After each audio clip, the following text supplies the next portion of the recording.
యుగాలుగా భూమి తనపై మోపబడిన పాపభారంతో బాధపడుతోంది.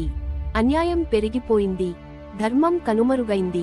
ఈ గంభీర సమయంలో భూమిదేవి తన బాధను దేవతలకు వ్యక్తపరిచింది. బ్రహ్మలోకానికి చేరిన భూమాత దేవతల సహాయంతో బ్రహ్మను ప్రార్థించింది.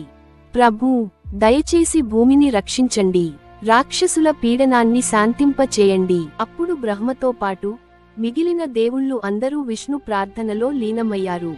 విష్ణుదేవుడు ప్రత్యక్షమై తృప్తిగా ఇలా పలికాడు: ధర్మాన్ని రక్షించేందుకు నేను రామునిగా భూలోకంలో అవతరిస్తాను.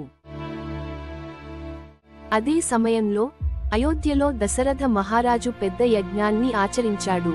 యజ్ఞానికి తృప్తి చెందిన అగ్నిదేవుడు ఒక అమృత సమానమైన పాయసం అందించాడు.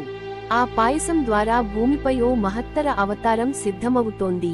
చైత్ర శుద్ధ నవమి నాడు పుష్య నక్షత్రంలో కౌసల్యాదేవి గర్భంలో జన్మించాడు శ్రీరాముడు. రాజప్రాసాదం కాంతితో నిండిపోయింది.